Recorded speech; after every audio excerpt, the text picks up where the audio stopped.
Hi, good morning.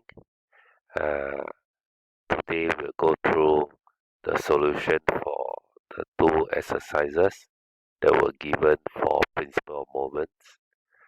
Now, in this exercise, there is a uniform beam balanced at the middle of the pivot. Now, the weight of the beam is not used in the calculation later on because the weight of the beam acts as a center of gravity and it goes through the pivot. It has zero moment about this pivot, and therefore it's not the weight of the beam is not used included in the calculation.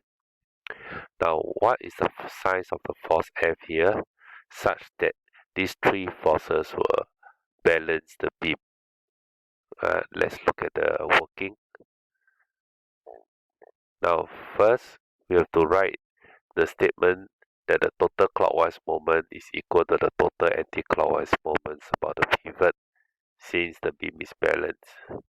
Now it's important to write the working so that you can achieve all the marks to be awarded for the question. Now next, which are the clockwise moment? Now F is trying to rotate it this way. Now likewise 2 Newton is trying to rotate clockwise. Can you see that this direction is clockwise?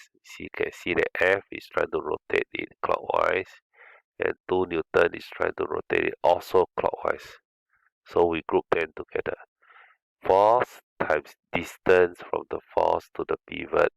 So F times 4, right? Then note that the moment is force times the distance from the force until the pivot. So that's how I get F times 4. 2 Newton times 3 meter, right? This is the other moment that is clockwise. So we add them together, must be equal to the anti-clockwise moment. See this 10 Newton is trying to rotate the ruler in this direction, which is anti-clockwise moment. So 10 Newton times the distance is 2 meter. So we have this equation. Now it's important to write this working, alright? If not, you may not get the full marks. And finally, if you work it out, the mathematics, you get that F is 3.5 Newton. So for such questions, the important point is to take note that who belong to the same direction. So in this case, F and 2 Newton. Alright, that is the first important point for such question. Both 2 Newton and F contribute to the clockwise moment. Now the second important thing is to take note that is F times 4 meter, right? Because the distance is from F until the pivot. So many students in the rush will write F times 2, which is a mistake. It should be F times 4 meter until the pivot. Okay, we'll now go on to the next example, next exercise. Now in this exercise, it's no longer a ruler. So it is an object, but the the way to solve it is the same. We still use principle of moment. Now, if this is balanced, if it's balanced, all right, the clockwise moment must be equal to the anti-clockwise moment. Now, let's look at the solution. Now, where is the pivot?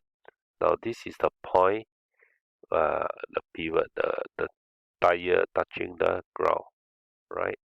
The pivot is the point that is not rotating. Alright, so imagine if the car rotate up or rotate down, this is the point that's not rotating. So since the car is balanced, the total clockwise moment is equal to the total anti-clockwise moment. So the clockwise moment will be the 3000 times the distance from the force to the pivot, which is 2 meter, and F times 5 meter, because the distance from the pivot to F is 5 meter. Now this is what we call the perpendicular distance. Alright, so the perpendicular distance, that means 90 degrees from F. Alright, so can you see that this F times 5 meter. Right? So you work out the F required is 1,200 Newton. So actually we need a smaller force, smaller than the weight, in order to lift the car. Right? The further away from the pivot, the easier it is to lift the car. So we have used two exercise to demonstrate how principle of moment is applied. Alright, when an object is in equilibrium, alright, or balance. Alright, thank you for watching.